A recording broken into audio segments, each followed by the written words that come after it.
get access to the docket downtown restraining orders? No. They said that they're public, they come out just briefly. And that would be all the restraining orders against the relatives. It'd be interesting to see that list. Amends charter increases auditor independence from audited agencies as due. Good morning. Good morning.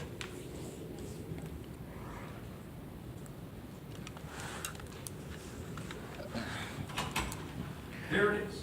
So we have a proclamation, ladies and gentlemen, and before us we have our amazing auditor, Mary Hill Caballero, who's done some tremendous work since January and worked very collegially with this council to put forward an auditor independence ballot measure, which won in a landslide. I'd like to read the proclamation.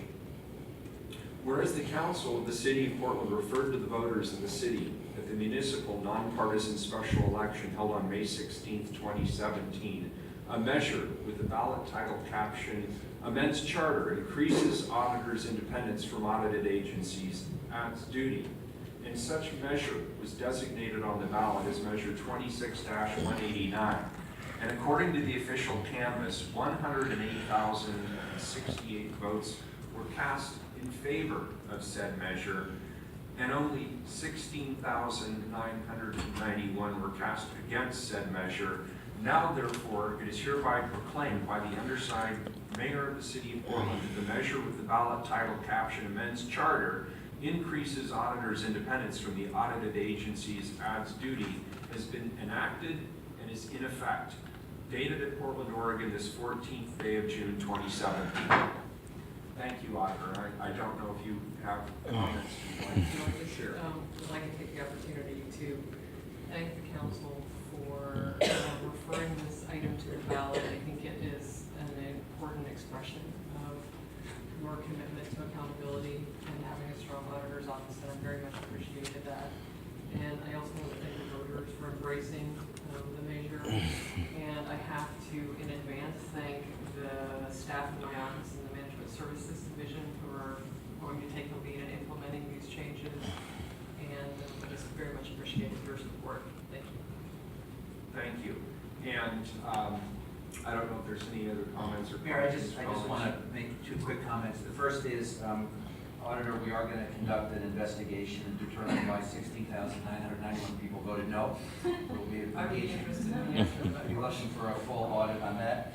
And the second is, since the next item is 26-194, I just want to express my concern that after the overwhelming victory of 26-189, Mayor, there did seem to be a case of voter fatigue that was reflected in the vote on 26-194. Congratulations, though, and thank you for the great work you did. Great, thank you very much. And that is a proclamation 669, if we can move that next, please. Proclaim results of the municipal nonpartisan special election on measure 26-194, amends charter, authorizes council to change scope of transit lodging tax obligations. And this proclamation is very similar, but I will read it for the record. Whereas the council of the city of Portland referred to the voters of the city at the municipal nonpartisan special election held on May 16, 2017, a measure with ballot title caption amends charter, authorizes council to change scope of transit lodging tax obligations. And such measure was designated on the ballot as measure 26-194. And according to the official canvass, 80,467 votes were cast in favor of said measure, and 48,394 were cast against said measure. Now, therefore, it is hereby proclaimed by the undersigned mayor of the city of Portland that the measure with ballot title captions amends charter, authorizes council to change scope of transit lodging tax obligations, has been enacted and is ineffective. It is in effect, dated at Portland, Oregon, this 14th day of June, 2017. So proclaimed. Commissioner Fish, congratulations. Any further comments on this I item? just want to thank the voters, Mayor, and as a result of this change, we will see additional revenues coming in to the general fund, and we will see more tax fairness where a mom and pop bed and breakfast in St. John's is paying the exact same lodging tax as an out-of-state company, internet company like HomeAway, as it should be. So thank you. Very good. Thank you. That completes that item. Item 664, please. Authorize grant agreements and intergovernmental agreements with 11 community groups and native plant mini grants related to the Community Watershed Stewardship Program up to $100,000 total. Let's read all these together, Mayor, with Very good. 666 666. and 667.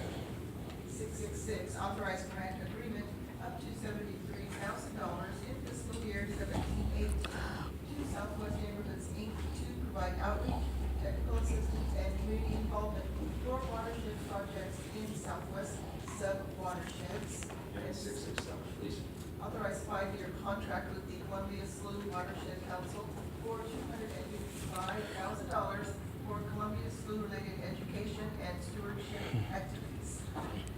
Mayor, I'm pleased to bring forward these three actions from the Bureau of Environmental Services this morning, which will leverage local nonprofits and volunteers to protect our community's watershed.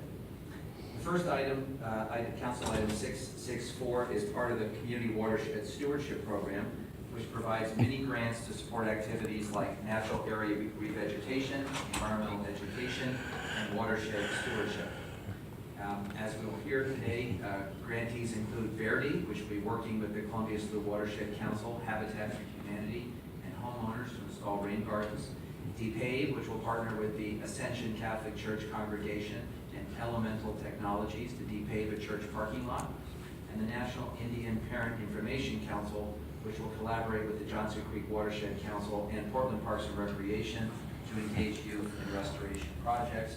And Blueprint Foundation, which will work with students from Roosevelt High School to make stormwater improvements at the Dharma Range Zen Center. The second item, 665, is a grant agreement with Southwest Neighborhoods, Inc. It will support watershed education at the Southwest Watershed Resource Center, watershed protection grants, invasive plant removal, and native plant landscaping in Southwest and Northwest Portland. And the third item, 667, is a 5-year agreement with the Columbia Slough Watershed Council. It will build on our work to promote community stewardship and stream and wetland restoration for the Columbia Slough. In partnership with VES, the Columbia Slough Watershed Council connects over 2,000 people annually to watershed improvement events. And this agreement includes new support for participation from underrepresented groups in environmental education and stewardship work. I'm very proud that the Columbia Slough Watershed Council will continue to be our partner in promoting and protecting the health of the Columbia Slough. I want to thank VES staff, particularly Jennifer Devlin, who is with us today, for their commitment to community partnerships and the work in the Bureau of Environmental Services work. I also want to thank my colleague, Commissioner Amanda Fritz, who has been a strong voice of support for these programs over the years. We believe these partnerships strengthen both our watersheds and our communities. And colleagues, with that, I'll turn it over to Jennifer Devlin. Ladies, good morning. Good morning. I'll let us each introduce ourselves and what ordinance we're here to talk about. I'm Jennifer Devlin. I've been with Environmental Services for about 18 years now.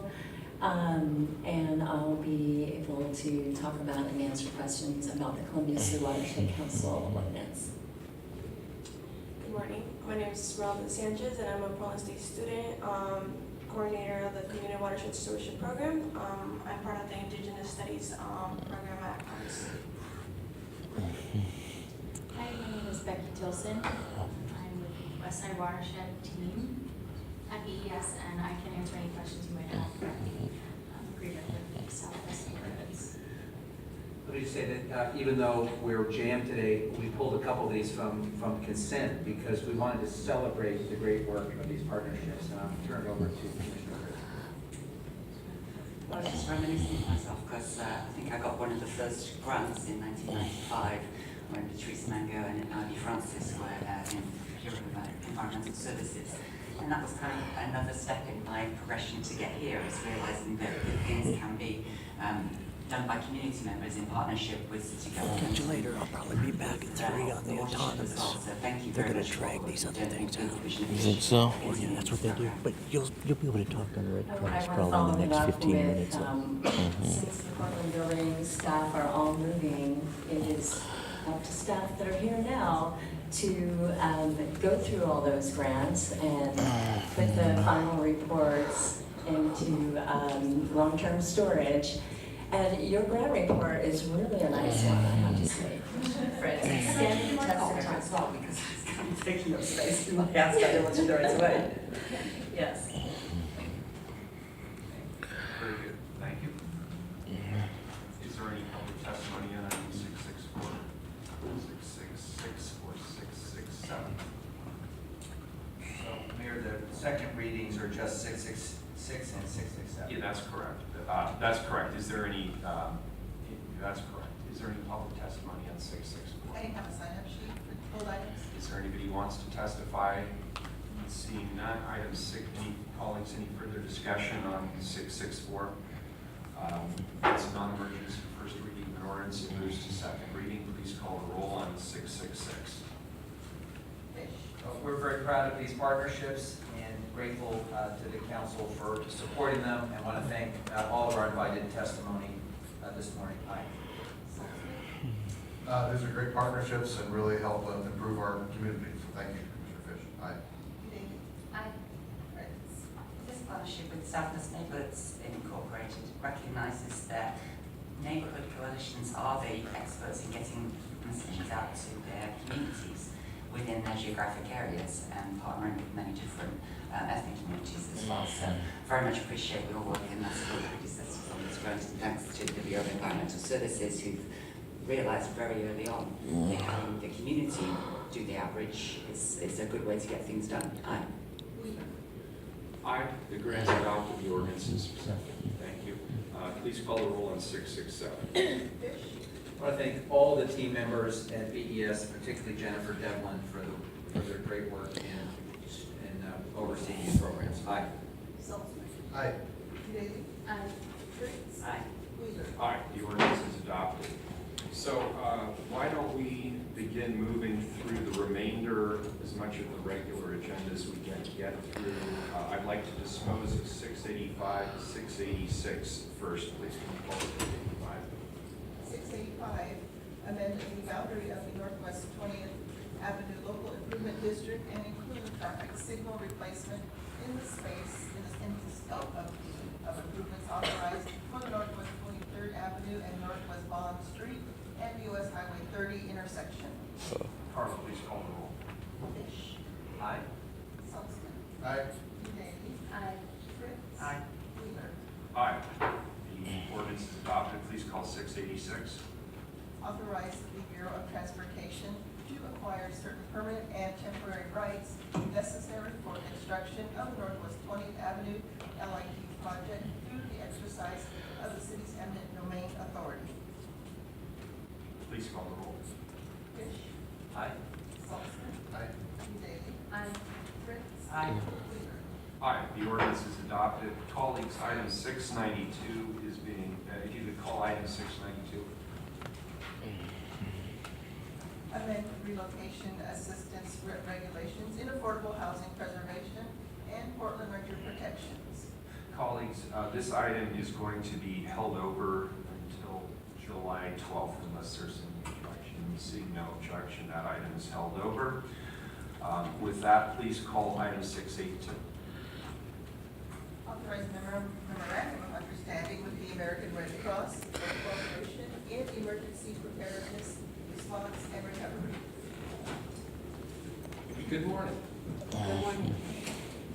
For the record, my name is Jana Papef-Thimiu, and I work at the Bureau of Emergency Management as a Planning Policy and Communications Manager. And I'm joined this morning by Monique Dugas from the Red Cross. We're here to present a memorandum of understanding between the city and the Red Cross that renews a previous agreement. It states that the Red Cross and the City of Portland will work together to prepare, respond, and recover from emergencies, to share information about the needs of Portlanders affected by disasters, and to cooperate to meet those needs. It is not about the exchange of funds.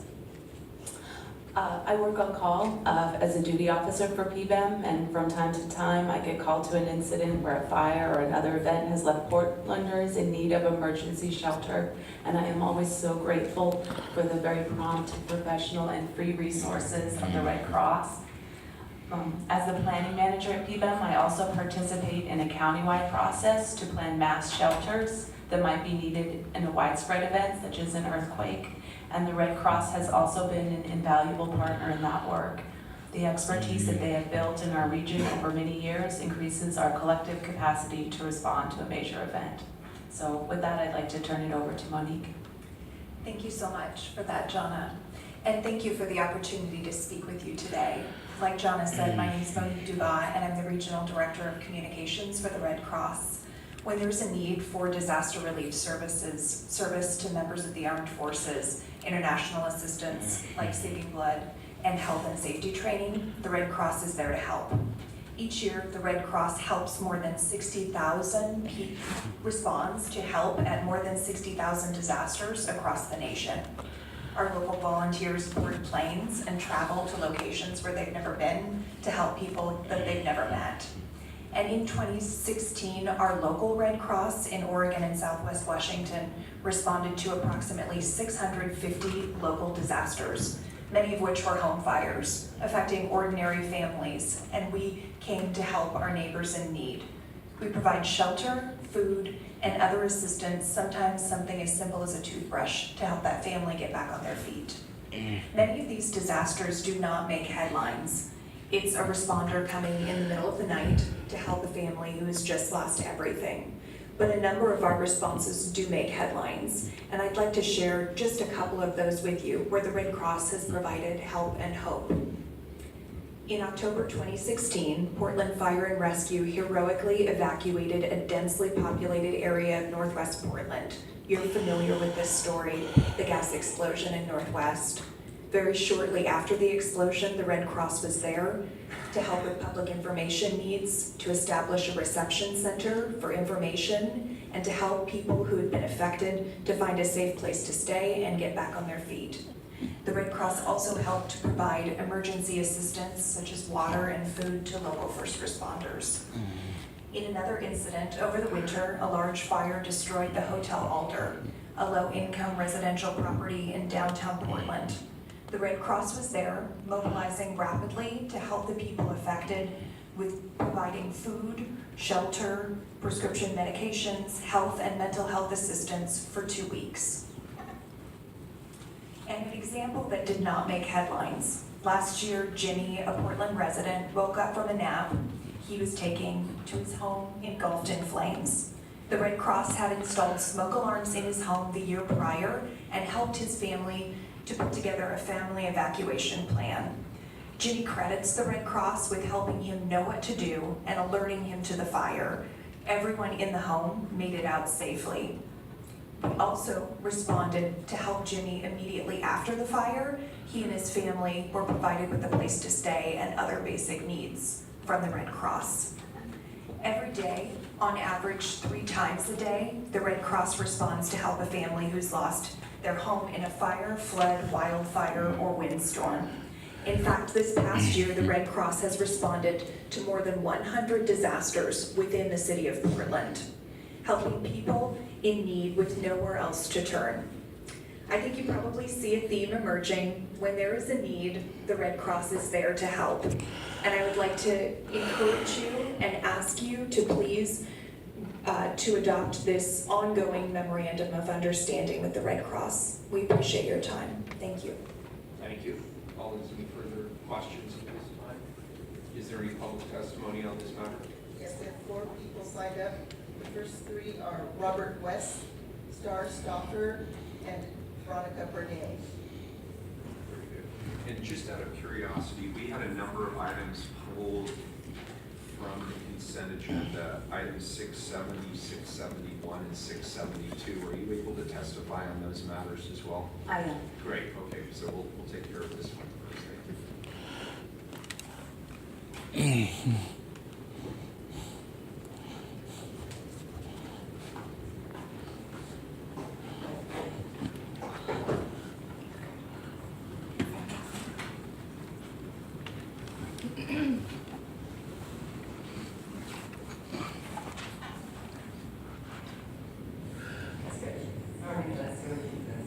Okay, good.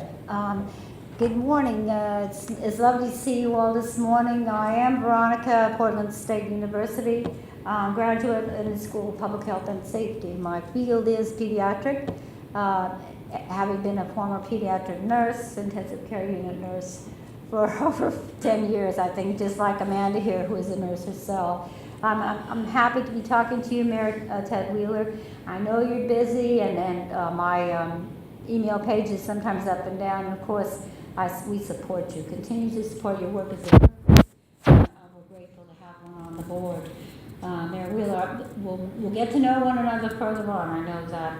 And Commissioner Dan Salzman, of course, we know our paths have crossed before, and you've always done good work being the senior member of the board. I don't see Nick Fish here, but I know he's very comfortable. I know him from the Sacramento area.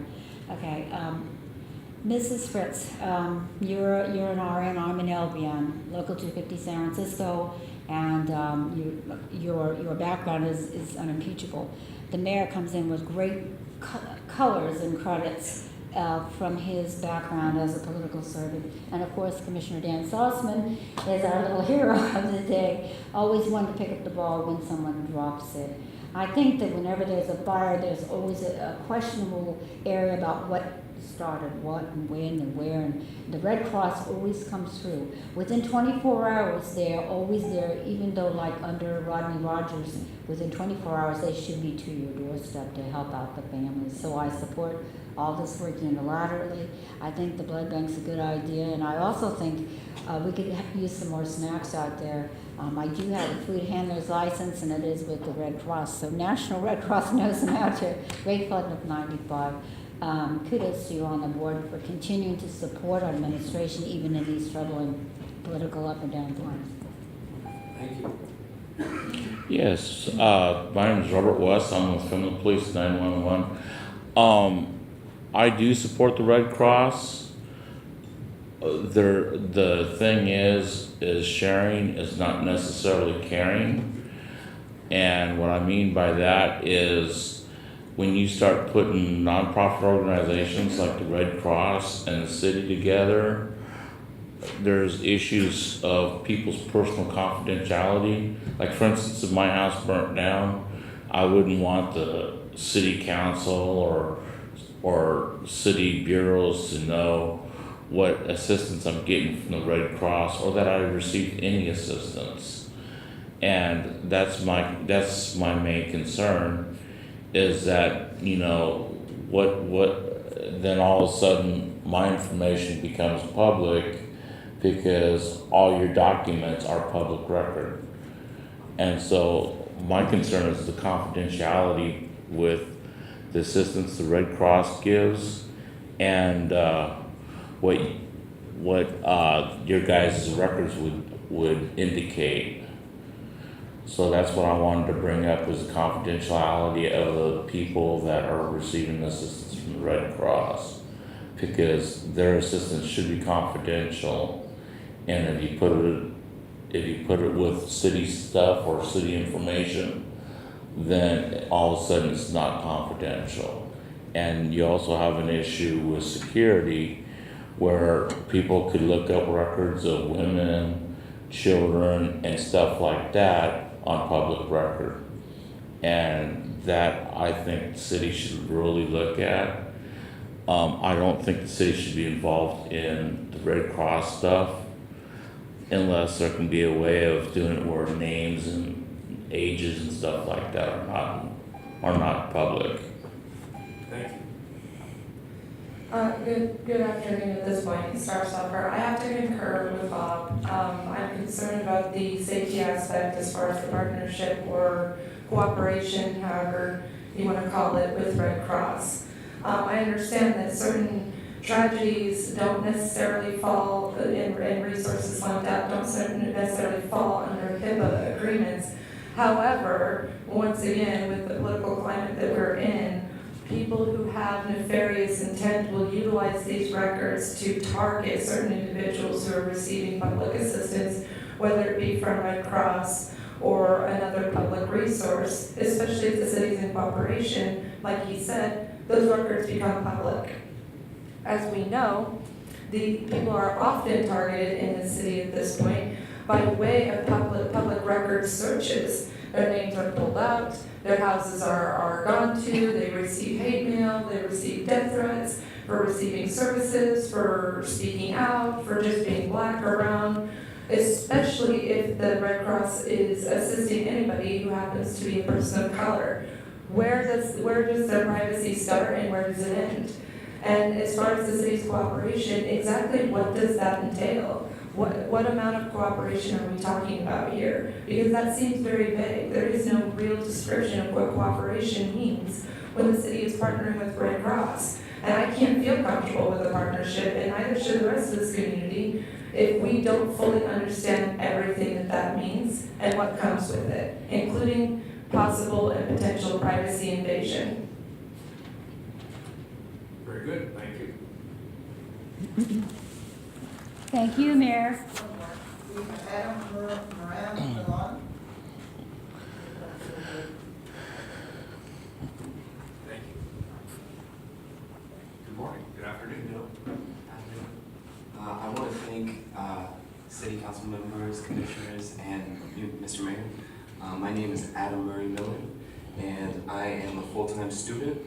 I am a service industry employee, and I'm also a recent member of the Portland Human Rights Commission. I'm very proud to be here today, and thank you so much for hearing my testimony. I chose to speak on this issue because I feel very thankful for nonprofit organizations collaborating with the city to address issues of public health. And what we heard today in regard to this specific issue is a disaster response. And I think that's really pertinent right now because I review the current climate that we live in politically to be more of a public health issue than really anything else. I think that there's a lot of rhetoric politicizing the issue. And as a person of color, the way that I experience the shift into people feeling emboldened to engage in hate activities, I feel more empathy than anger. I see it as a conflict where we're struggling with the identity of the city. And when I look at city council, I don't see folks to be bad people. And I don't think that you set out to represent the side of evil. In fact, I'm struggling to humanize hate activities and people that feel initiated through those ambitions to kind of engage in like ethnic cleansing and things like that. So what I want to encourage is maybe some preventative action in terms of you folks have heard about the threats on like the Good in the Hood parade. I want you to be there, and I think that the Red Cross should be there, and I think that we should really encourage folks to, rather than focus on the victims receiving the violence, maybe focus on the perpetrators of that violence first, and engage them and address their mental health needs, because really I think this is a public health issue and a mental health issue. Thank you so much for your time. I'm done. Excellent, thank you, appreciate it. And I will just note that I have seen the Red Cross in the Good in the Hood parade on previous occasions, and I'm looking forward to walking it again this year. Thank you. So is there any other comment on this, colleagues? If not, this is a non-emergency first reading of an ordinance, goes to second reading. Could you please call together items 670, 671, and 672? 670, apply for a grant from the Oregon Military Department Office of Emergency Management for their Emergency Management Performance Grant Program in the amount of $285,000 for administering an integrated all-hazard emergency management program for the city of Portland. And 671, accept and appropriate the fiscal year 2016 Urban Area Security Initiative Grant in the amount of $2,822,000 from the Oregon Office of Emergency Management to enhance emergency preparedness through planning, training, and equipping emergency responders in the Portland urban area. And 672, authorize application to the Department of Homeland Security Urban Areas Security Initiative Grant Program for a grant in the amount of $2,837,000 to enhance emergency preparedness through planning, training, and equipping of emergency responders in the Portland urban area. Good afternoon. So these were pulled, and my guess is people are going to ask, what are the grants for? What kind of equipment and training will be provided through these grants? So if you get to that, I think you'll answer some of the questions that people may have on these items. Thank you. I'll start with 670, the Emergency Management Performance Grant. This is a pass-through grant from the Federal Department of Homeland Security to the Oregon State Office of Emergency Management to the City of Portland. It's a non-competitive grant that's awarded on a population basis, and most Oregon counties and large cities receive the grant. We use it to pay our rent, to pay salaries for 2 staff people, and to pay part of our phone bill. And the strings or the agreement that comes with the grant is that we have to submit our annual work plan and then follow it. And that work plan is exactly in accord with our strategic plan. So it says we develop emergency response and mitigation plans, and we practice them, and we do community outreach around preparedness. All right, so my name is Amy Cole, and I am the Grants Program Coordinator at the Bureau of Emergency Management. And I will start with the Urban Areas Security Initiative FY16 grant. That's 670. That's 671. This grant also comes to us through the state from the Oregon Emergency Management. The city has received this grant since 2003. It's a regional grant for the Portland urban area, which includes 5 counties, the Port of Portland, and TriMet. The 5 counties served are Multnomah, Washington, Clark County in Washington, Columbia, and Clackamas. Portland, the city of Portland is the fiscal agent for the regional funding. Last spring, council approved the application for the funds, and we are just now getting the grant agreement, and so we're asking for acceptance, approval to accept and expend the funds. The funding is focused on region-wide emergency preparedness, response, recovery, and mitigation for both natural and man-made events and disasters. Examples of the projects to be funded include regional neighborhood emergency readiness, including community responders, so that's training and planning and equipment for those responders, medic training for firefighters around the region, urban search and rescue training for firefighters, equipment for the state medical examiner's mobile ward unit, a fuel management exercise, hiring of a consultant to develop a recovery framework for the region, and it also funds 3.5 staff to run the grant. Thank you, appreciate it. Sure. And so I'll move on, I guess, to 672, which is the application for the USC 2017 funds. A lot of the information is the same, it serves the same region. Again, we've had this funding since 2003. We're asking council to approve the application. Approximately $2.8 million. The application is due June 22nd, 2017. It's an extremely fast turnaround this year for that. So we're asking for approval to apply. We'll come back to council when we have the grant agreement, like we do with 16 right now. So that will be probably in the spring of 2018. Very good. Okay. Great, thank you. Calling some questions before we call for public testimony. Is there any public testimony on 670, 671, or 672? These were pulled by Mr. Lightning, he's gone, but Mr. West would like to. Very good. If you want to just cool your heels for a couple of minutes. Thank you.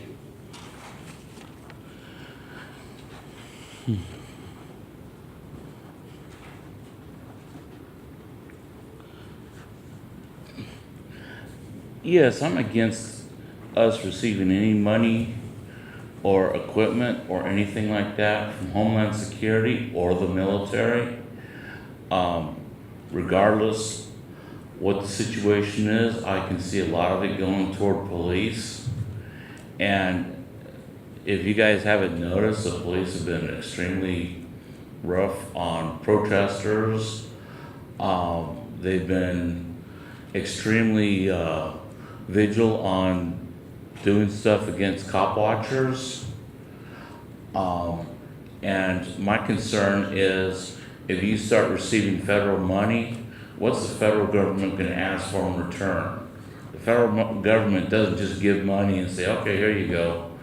A lot of times they'll come back and say, well, we gave you money here, now this is what we expect in return. And that return might not be what people want. And if you're receiving money from from Homeland Security and the military for this emergency preparations, what are you telling the activists in this community? What are you telling the people of the city of Portland? That, yeah, we're gonna accept money, and sometime down the way, our government's gonna sit there and say, we want this, this, this. You know, you're saying we're a sanctuary city. What happens down the way when the federal government goes, well, you're a sanctuary city, so we're not gonna give you these funds? Or what happens when the federal government turns around and says, well, you're assisting illegal aliens, so we want all these people you're assisting or you're helping, we want their names and addresses. You know, I totally disagree with receiving anything from the federal government. If the city can't afford to do their own training, then they need to come up with other ways of paying for it besides going to the federal government. All this stuff that they're talking about, the fire department's trained in that anyway. You know, we have a urban search and rescue truck and stuff like that. I would greatly go against what this measure says. Very good, thank you. Good afternoon. Good afternoon, Star Stoffer. I'm disturbed at the idea that we're going to be receiving money from Homeland Security or the federal government, the military, especially under this administration. I'm concerned under what stipulations we would be accepting those funds. Second of all, what outreach work? Where? What neighborhood? What people are you activating? How many people are attending these classes, these trainings, these services? Why are we only, if you're so concerned about public safety and emergency preparedness, why are these trainings and services not opened up to the public? Why not train your own citizens to be emergency prepared? Third of all, why is any of this money being allocated to TriMet? The Department of Homeland Security already allocates money to TriMet, which is how come they have the money to hire Portland cops to do their personal security for their bus lines. So really what you're saying when you say that they're going to be allocating some of this money to TriMet is that you're giving some of the money again to the Portland police. And as we know, the Portland police are dangerous. They're criminals. They're killing people. They attacked over 900 people because one brick was allegedly thrown. And we want to give these people more money. Are you crazy? This is insane. You don't reward thugs by paying them for being thugs. So I'm against this completely. I'm with Bob. This is extremely disturbing, and I think in a sanctuary city where protesting is an enormous part of the culture because there's so many freaking problems to address every single day because of measures like this, it sets the wrong message. It sends the wrong message. It sets a bad example. You're telling, you know, the undocumented and black people in this community, you're just putting a big fat middle finger in their face, and you're telling protesters your days are numbered because it was the Department of Homeland Security that declared us terrorists. Thank you. Mr. Walsh, you're up. Good morning, my name is Joe Walsh, I represent Individuals for Justice. I'm not gonna go through a whole list of things because this is an emergency ordinance. You're all gonna vote for it anyway, and I'll just give you a warning. Keep it up. Keep it up doing this kind of stuff. Just keep it up. And Commissioner Daly, you got my vote. I want it back. Ever since you've been on this council, you've disappointed me. The rest of you are not a disappointment. I've been dealing with you for years. Except the mayor, which it seems like I've been dealing with you for years. Because you're the same as Hales, you're the same as Sam. The only one that you're not the same as is Potter. Because I liked him. Even though we disagreed a lot, but I liked him. Because he used to start his meetings every week with how are the kids doing, how are the children doing. And his theory was, if the children are doing well, then so is Portland. Since you've taken office, we are not doing so well. And I grant you, I am not a child. But I'm telling you, keep doing what you're doing, folks. Just keep doing what you're doing. And you guys are up for re-election. And it's going to be really interesting what the people of Portland do with you. If I had my way, I'd recall both of you, and I hate recalls. I just hate them. But I would do it. This council is a shame. Absolute shame. Because you do not stop this guy. You do not stop the police department. And you could. Parliamentary procedure allows you to do it. Study it. Figure it out. You can override this guy anytime you want. Your time is. And you know that. Is there any? Or if you don't know it, why don't you learn it? Mr. Walsh, you're out And of I'm order. telling you that, Mr. Walsh, Mr. Mayor, you're out of order. I'm out of order. Why am I out Oh of my order? God, fuck Why your am I out order. of Here's order? my exclusion. No. Take it. Giving more money to Homeland Security and the fucking cops. No. Getting people killed. You're giving us Get out. Get out. No, you don't accept money from the federal government. Let's go now. Before you Let's came go. down here to testify. Keep moving. Walsh, keep moving. No, I won't. That man, he ran out of oxygen on Sunday. You're out of order. You are a criminal. You tried to kill me. You idiot. You tried to kill me. Why did you do that? You are in the Why don't we take a 3-minute recess? 3 minutes. You better get the cops here in 2 minutes. You phony bastard. Are you done? Let's go. Good. All right, let's Get away continue. from me. So, folks. Go, Walsh. Get away. My name's not Walsh. Get away from me. Pull West, items let's from go. the agenda, and then we have staff come here and testify on what the agenda is. Hey, problem. We ask people to at least listen to what the You staff said. I'm waiting for Joe. Mr. Walsh, please. Shut up. Let's go. You are a criminal. Sorry, let's go. Don't you tell me to be quiet. You're a criminal. Keep moving. And I'm not going to Let's go buy you now. a mocha. Eli. What do you think of that? Well, I guess I'll just have to. Jesus. Star. Okay, West, keep moving now. Yeah, fuck you, Wheeler. Yeah. And your maggot-ass You wife. should not laugh. He ran out of oxygen on the 4th, being chased by your cops. You need to leave, please. You're in violation of the council rules. Shut up. It's very clear. Fuck your council You need rules. to step down. Fuck your council You're rules. disgusting. Bring shame to this city. So anyway, were there any? At any rate, let's just keep killing black people. Let's just go Yeah, on with our business. fuck you guys. Like Fuck it doesn't Amanda. matter. Fuck Chloe. Fuck Fritz. Please have them removed ASAP. Yeah, we're moving. And you will never get the decision in federal court. Oh my God.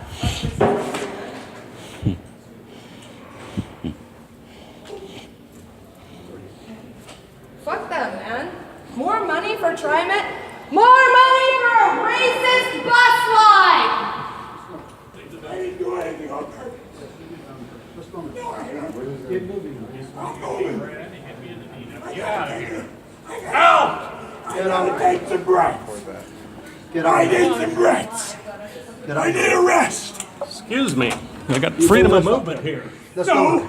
Keep moving. Go No. ahead and call. You could have gone around me. Step in my personal space again, I'll press charges. Back off. That's what's going Back on. off. Back off. Back off. Pick off. Get out. No. Get out now. No. John, get out. Go ahead and call. I gotta sit down.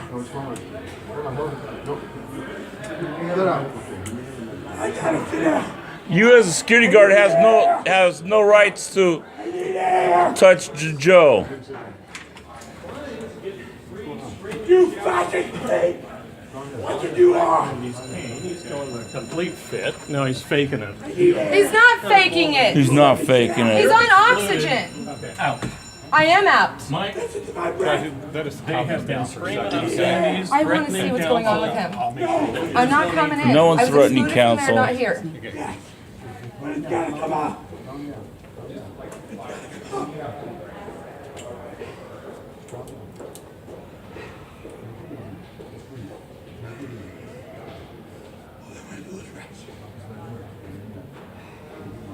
Hey, keep him away. He upset you. I'll ask him to step away.